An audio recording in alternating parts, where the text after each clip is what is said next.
Hello dear student, स्वागत है आप सभी का छठी कक्षा की हिंदी की वीडियो क्लास में।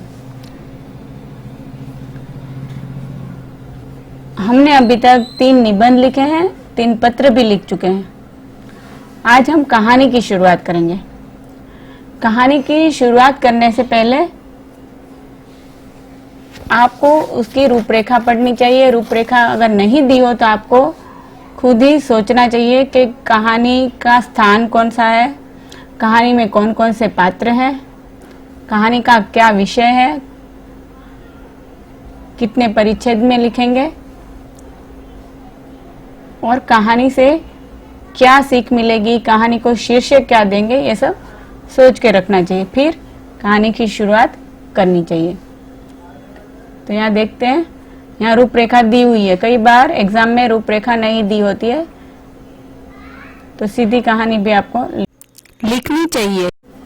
तो यहाँ पहले कहानी की रूपरेखा दी है। 2 मित्र, संकट में सहायता का वचन, जंगल में जाना, भालू का आना, एक का पेड़ पर चढ़ना, दूसरे का जमीन पर लेटना, भालू का पास आना, कान सूंघना और चले जाना, दूसरे मित्र का पेड़ से उतरना और पूछना, भालू ने कान में क्या कहा, दूसरे मित्र का उत्तर, स्वार्थी मित्र से बचो, सीख।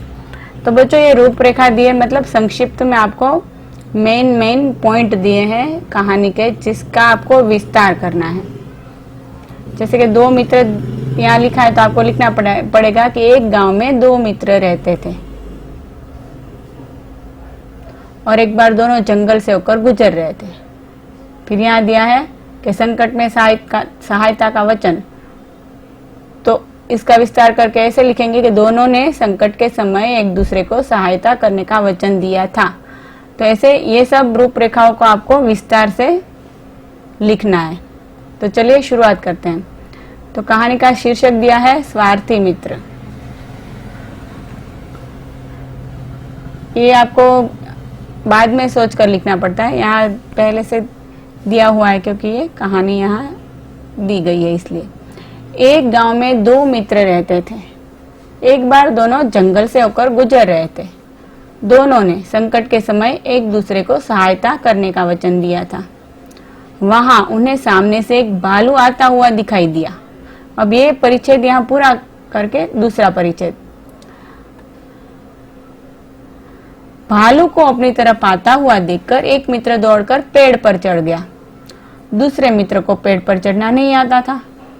कोई उपाय न देखकर वह जमीन पर मुर्दे की तरह लेट गया। भालू उसके पास आया। भालू ने उसके कान सूंघे। उसे मरा हुआ समझकर भालू चला गया। तो ये दूसरे परिच्छेद में जब भालू पास में आता है तब क्या होता है वो दिया है।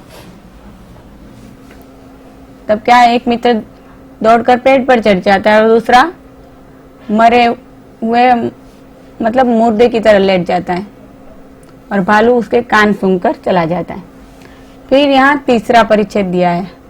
भालू के चले जाने पर पहला मित्र पेड़ से नीचे उतरा। उसने अपने मित्र से हंसकर पूछा, भालू ने तुम्हारे कान में क्या कहा?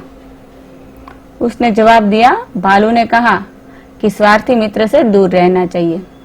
बच्चों, ऐसा जवाब क्यों दिया होगा? क्योंकि वो जिस मित्र को पेड़ पर चढ़ना आता था वो तुरंत पेड़ पर चढ़ गया। उसने अपने मित्र की सहायता नहीं की, खुद फटाफट जाकर चढ़ गया और उसको नीचे ही छोड़ दिया। इसलिए वो ऐसा कहता है कि भालू ने कहा कि स्वार्थी मित्र से दूर रहना चाहिए। यह सुनकर पहले मित्र का सिर शर्म से झुक गया। तो बच्चों, इससे क्या सीख मिलती है? मित्रों को संकट के समय एक दूसरे की सहायता करनी चाहिए। और इसका शीर्षक क्या देंगे? स्वार्थी मित्र। तो बच्चों, ये कहानी यहीं पूरी होती है।